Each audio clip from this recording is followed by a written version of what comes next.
Module 4 will be talking about interview skills, types of interviews, interview stages, question types, do's and don'ts for HR, and mock interviews.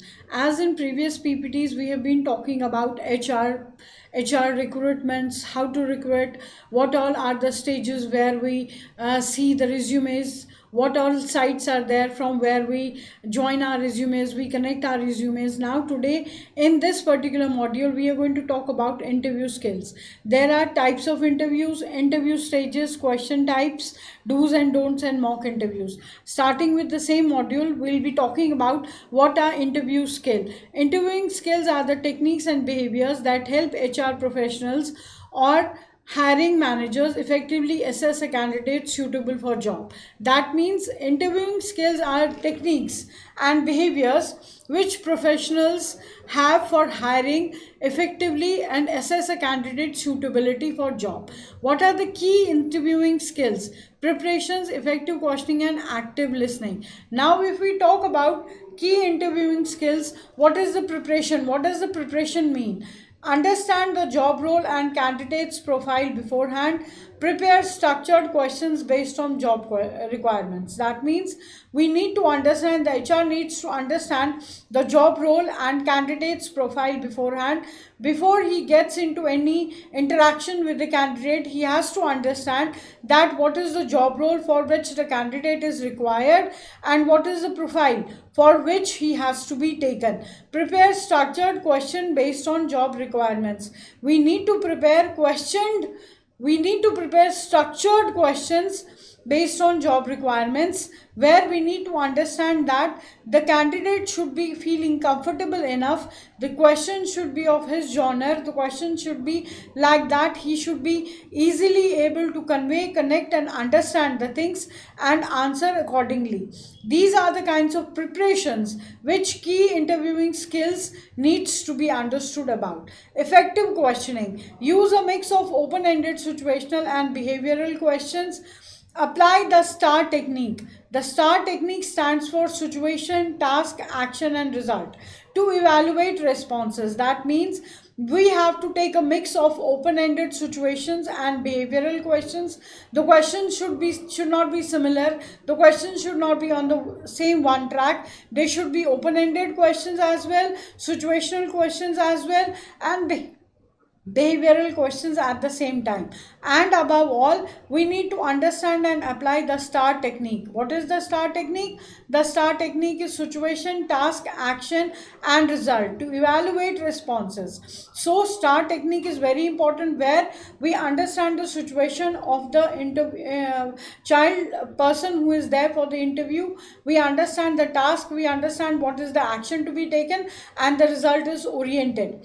Active listening means pay close attention to what the candidate says and how they say it.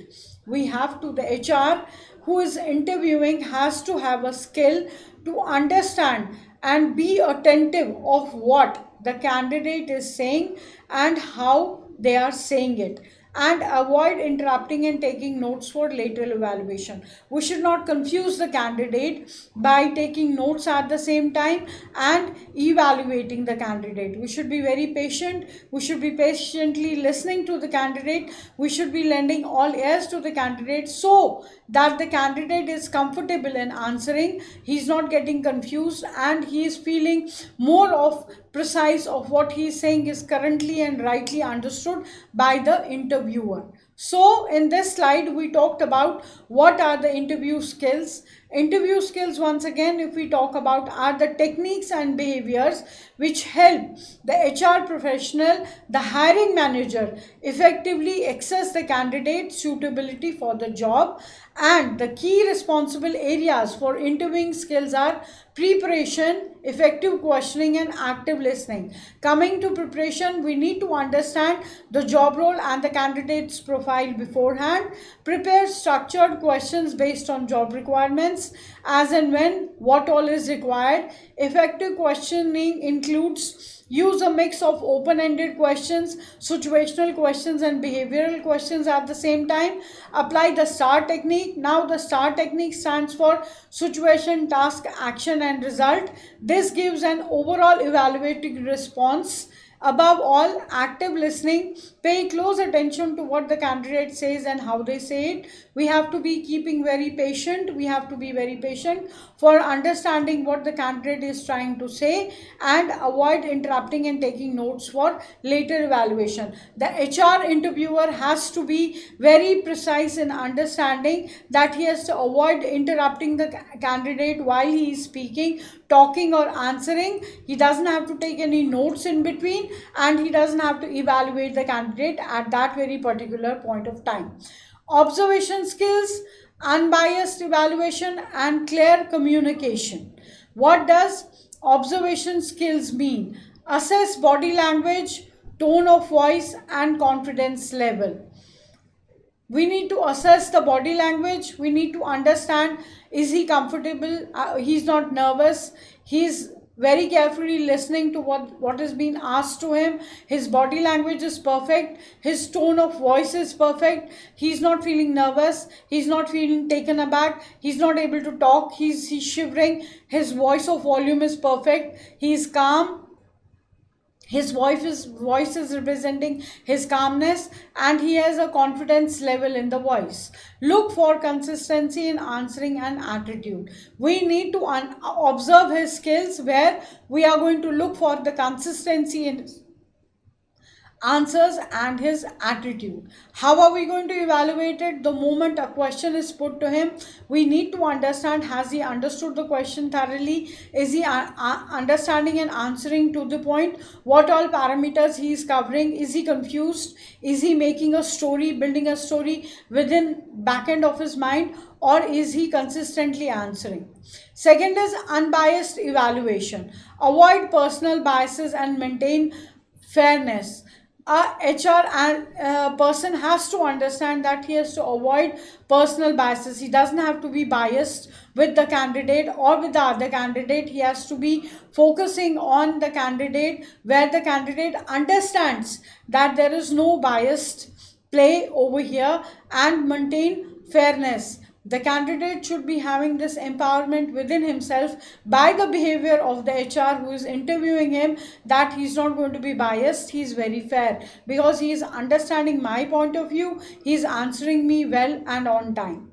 Use standardized scoring or feedback formats. As we have standardized scoring feedback forms, we should use them. We have to mark the candidates on various parameters. Rating should be by 5, by 4, by 3, by 2, by 1, and we should carry a standard format on which we should take the feedback and score the candidate on the same. Clear communication, provide clarity on the role, expectations, and next steps. We should be very clear about the role, what all roles we need the candidate to appear and prepare for and ready for. And next step should be ensuring a professional and positive candidate experience. We should ensure that we have a professional behavior and a positive candidate experience. We should have that qualitative, HR should have that qualitative understanding within himself, that his behavior is showing experience, he is professional, and he is positive. So talking about these three parameters in this slide, we talked about observation skills, unbiased evaluations, and clear communications. Thoroughly and completely understanding this, we need to understand that the observation skills should be, body language should be understood properly by the HR, tone of voice should be perfect, there should be no confusion, confidence level should be showing in the talk where the candidate is representing himself. We should look for the consistency in the answers and attitude. His behavior should be reflecting by his body language. Unbiased evaluation should be there. The HR should avoid personal bias, and he should maintain a fairness between the candidate and himself. He should use standard scaring. He should not tell the candidate that, see, the other candidate who appeared before you had these parameters. No. Lend an ear to the candidate and let him be more comfortable in answering. Clear communication. Provide clarity on the role, expectations, and new steps. Ensure a professional and positive candidature expenditure. Now, types of interviews. How many types of interviews are there? Interviews can vary based on purpose, setting, and style. Here are the most common types. Interviews vary. As an individual, when we hear this word interview, we can only think of appearing in an exam or answering some questions or being professionally sound.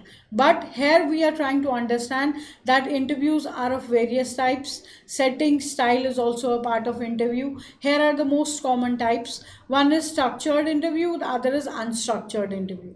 Now talking of the structured interview, it is predefined set of questions, ensures consistency and comparability, common in high volume hiring. What is a structured interview? The structured word automatically is reflecting that it is predefined set of questions. The candidate itself knows that what questions are going to be asked to him, ensures consistency and compatibility, and common in high volume hiring. It is common in high volume hiring because you don't need to predefine, or the candidate doesn't need to define himself in many parameters. If it is a hiring which is a bulk hiring, he can be precise and clear in what common questions are being asked to him. Unstructured interview is conversational and flexible. Questions evolve during the discussion, good for assisting personality and fit. So what we need to understand in this is conversational and flexible interviews are known as unstructured interviews. Questions evolve during the discussion. As and when we talk, we might have seen chat shows. We have seen chat shows. In that chat shows, whatever comes to the speaker's mind, he speaks, and the other person who is listening, automatically those questions strike his mind the moment he listens to his stories, and those questions evolve all of a sudden. That is what we called an unstructured interview. Questions evolve automatically as and when we keep on doing the discussions, and it is good for assessing personality and fit. Unstructured interviews are good for assessing personality and fit. Why? In structured interviews, people would be like precisely being nice, being formal, trying to maintain the body language and other things, well as in unstructured interviews, they know they have to be normal because it's a conversational and a flexible interview, so we can assess better what their personality and their fit. Types of interviews. Again, types of interviews: behavioral interview and situational interview. In the previous slide, we learned about behavioral interview, situational interview. Before this, we learned about structured and unstructured interview. Now we are learning about behavioral and situational interview. Behavioral interview is focusing on past experiences, uses STAR method, as we already talked in our previous slideshow about situation, task, action, and result, and predicts future performances. What is a behavioral interview? It focuses on the past experiences. If you've been working somewhere, what are your experiences over there? We need to share those experiences with the HR who is interviewing us. This is called a behavioral interview. We use STAR method: situation, task, action, and result, and we predict future performances in behavioral interviews. Like previously we have been doing this, our genre is good at this. Now we are going to evaluate ourselves in other parameters also. What is situational interview? Hypothetical scenario to judge problem solving skills and evaluates decision making and adaptability. That means hypothetical scenario to judge problem solving skills. We need to see how much skills the candidate has, whereas he is in a problem and he has various scenarios to solve the problem and to come out in flying colors, and we evaluate his decision making and adaptability. Is he furious? Is he fast? Is he not going to wait for the team? Is he going to be very decisive on his own? What is he going to carry the team along with his discussions, with his decisions? All these parameters would be covered in evaluating decision making and adaptability. The fifth one is panel interview, the sixth one is group interview, and the seventh one is telephonic video interview. What is panel interview? Multiple interviewers sitting in the panel, 1 to 2 to 3 to 4 people in the HR management team sitting across the table and asking multiple questions to you, reduces individual bias, Nobody can be biased because there are five people who are judging you. They will give their parameters and their answers, and they'll rate you accordingly. Efficient for final stage evaluation. This panel interview is more efficiently on final stage where the candidate is already approved for the job and the last round needs to be taken. For this particular reason, a panel interview is fixed.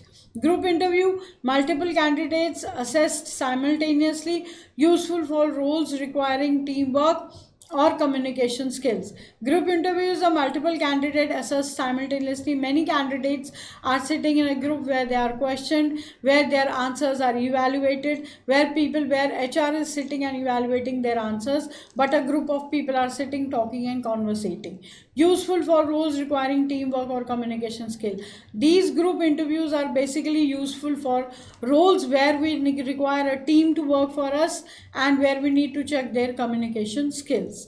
Telephonic and video interviews are conducted remotely as and when HR gives you a call that today is your telephonic interview, you can't be available here, or we are not free, or we are authorized for a telephonic interview where you are remotely taking the interview. Saves time and resources. Yes, definitely it saves your time, it so saves your resources. You don't have to book a cab, you don't have to take a car, you don't have to drive all the way, you don't have to be punctual reaching somewhere, or any hazardous issues can take place. No, you can be saving your time and resources on that. And ideal for initial screening. If an HR wants to go one to one as to see the facial structure or the communication skills, all the behavioral structure of the candidate, so this telephonic video interview is perfect for that because it is conducted remotely, it saves time and resources, and the ideas are for initial screening. Now, types of interviews: open-ended questions, close-ended questions, and behavioral questions. Open-ended questions encourage detailed responses. Example: tell me about yourself. Useful for understanding background and communication skill. What are open-ended questions? Open-ended questions are those questions where you can describe yourself, where you can be yourself, where you don't need to be precise, where you need to understand that what has been asked to you and you need to communicate with the background and understanding the situation properly. Like for example, in an interview it is very clearly asked you, tell me something about yourself. What does that question mean? Give me a brief understanding about your background and I want to check your communication skills. Close-ended questions requires a simple yes or a no or a short answer. When we talking about close-ending questions, you don't need to be getting briefed into that. You need to be very precise in that. You can answer in a yes or a no. For example, do you have experience with Excel? Yes or no. Do we have it? No. Do we have it? Yes. Or do we don't have it? No. Simple. Don't have to get brief into that. Good for confirming specific facts. These specific facts can be answered with a yes or a no. These are close-ended questions. Behavioral questions focus on past behavior to predict future performance. Examples: describe a time you have handled a conflict at work. Best answered using the STAR method. STAR method. So what are behavioral questions? Behavioral questions focus on your future performance.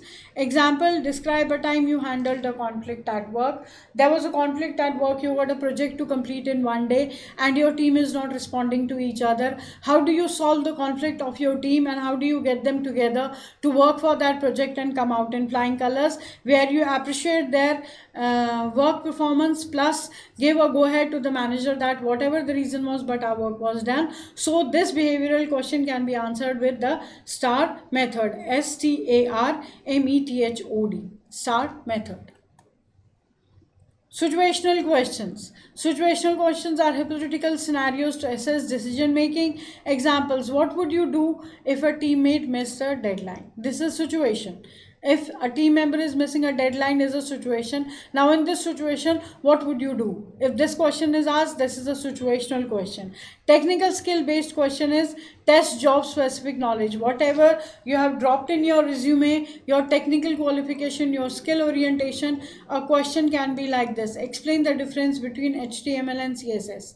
So this is a technical question which needs to be answered technically. Icebreaker or professional questions: build rapport and ease ease the candidate into the interview. Example, what do you enjoy doing in your free time? You both are new to each other. The candidate is new to the HR is new to the candidate. They don't know about each other's behaviors, about each other's understanding. They are not aware about anything. So what do? They break the ice by talking to each other, starting talking to each other with a question, what do you enjoy doing in your free time? So now we talked about situational questions, technical skill based questions, and ice breaking personal questions. Now coming to the do's and don'ts for HR professionals. This is a slide where we are going to understand what are the do's and what are the don'ts as far as the HR professionals are concerned. Talking about the do's, maintain confidentiality. Whatever comes your way through the candidate, you should be keeping it to yourself. Always protect the privacy of the employee. Always protect employees' data and sensitive company information. You can gain trust from the company and from the candidate both on this basis. Be consistent and fair. Apply policies and decisions uniformly across all employees. Every employee should be understanding this completely, that the HR is not biased, that the HR has one eye to apply policies and decisions on everyone simultaneously and perfectly without any biased behavior. Practice active listening. Give employees a safe space to express concerns without interruption. We should not interrupt, we should give space to the candidates without interrupting and letting them speak about whatever they need to convey. Stay updated. Keep yourself informed about labor law, HR trends, and compliance updates. Why? The candidate can ask any question to confirm his point of view from the HR. So the HR needs to be staying updated on the information about labor law, HR trends, and compliance updates. Very important.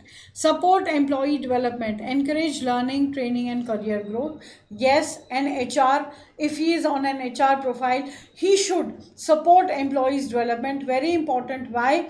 Because if the employee develops, the company automatically gains repo, fame, worth, everything. Encouraging learning, training, and career growth. You don't need to find new employees. Your old employees get regenerated, redefined, and they work in a better scenario where you are not putting more efforts, where less efforts of HR are required. Document everything. Maintain proper records of interviews, meetings, and disciplinary actions. Yes, HR should be keeping records of everything, where he is maintaining proper paper records and interviews, meetings, and disciplinary actions. Everything should be focused and maintained. Now coming to the don'ts. Don't show biased behaviors, favoritism. Two people are working the same team. One is your favorite because he's from your area, and the other one is not, so you're being biased to him. Don't do that. Avoid making decisions based on personal preferences or assumptions.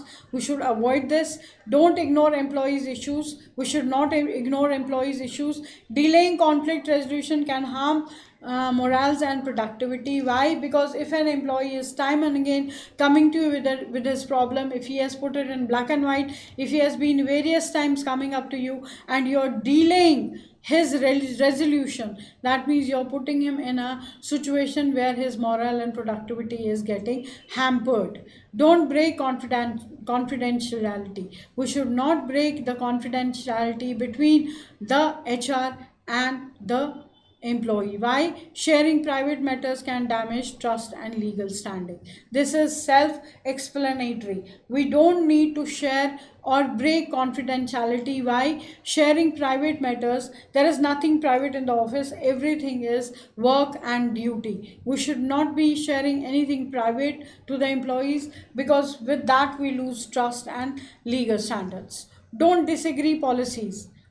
If you say something is a policy, later you should not disagree to that. Bypassing HR procedures undermines creditability and consistency. Yes, if you're talking about some policy, about some procedure, undermines credibility and consistency, you should stand by it. You should not say one time it's okay, it's going on, the other time no, it is not working, it is not there in the HR policy. This claims the trust of the employee.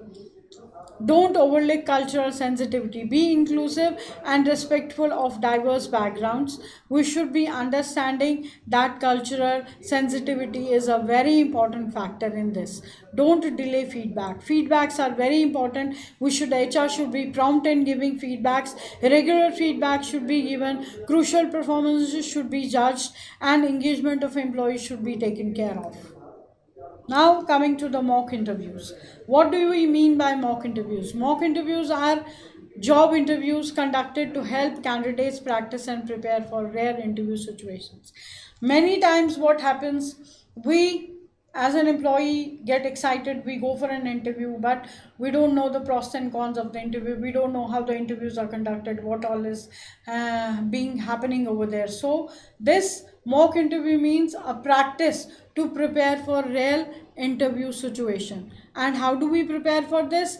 Purpose of mock interview is to build confidence, improve communication, identify strengths and weaknesses, receive constructive feedback, familiar candidates with common questions and formats. This is very obvious. If we are practicing and preparing before we are going for an interview, we have to understand that a mock interview builds confidence and reduces interview anxiety. We have taken many mock interviews, so we are prepared, we are not anxious, we know what is going to happen next, so we have all that confidence. Improves communication and body language. You are taught how to sit, how to talk, how to stand, how to interact, how to be prepared, how to where to pause, where not to pause. So all these communication stunts are already clear to you. Your body language is perfect, you improve on that. Identify strengths and areas for improvement, where you most of the times as an HR, people ask, what are your strengths and weaknesses? We are aware of our strengths and weaknesses, but we cannot identify them. And once we cannot identify them, we cannot be clear about that.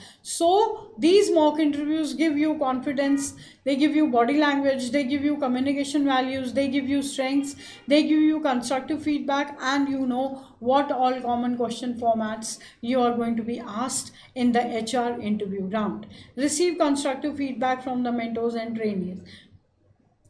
The more mock interviews you take, the more practice you do. You might have heard, we always have heard, practice and practice till you succeed. Try and try till you succeed. So succeeding has a formula. You have to keep on trying. So receive constructive feedback from mentors or trainers, and familiar candidates with common questions and formats. You know what all common questions and formats are coming, so you are very much prepared about them. You don't have any anxieties, you don't have any anxious parts to take care of. You are clear about every single thing.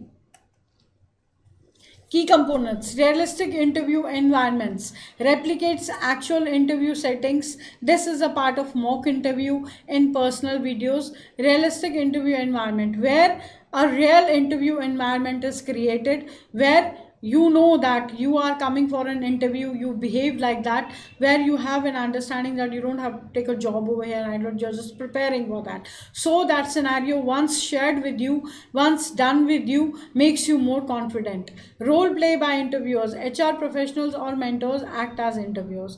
HR professionals and mentors give you the same feedback, give you the same questionnaires, give you everything in the same format, where you understand what all has to be done as an HR professional. You are evaluated for the interviews, you prepare for them, and you become a better person by what you have been doing before. Evaluation criteria based on clarity, content, confidence, postures, and presentations. Evaluation criteria is based on your clarity. The more clear you are in answering, the more clear you will be taken. Content you should be knowing, it should not be useless. Whatever you are speaking should not be useless.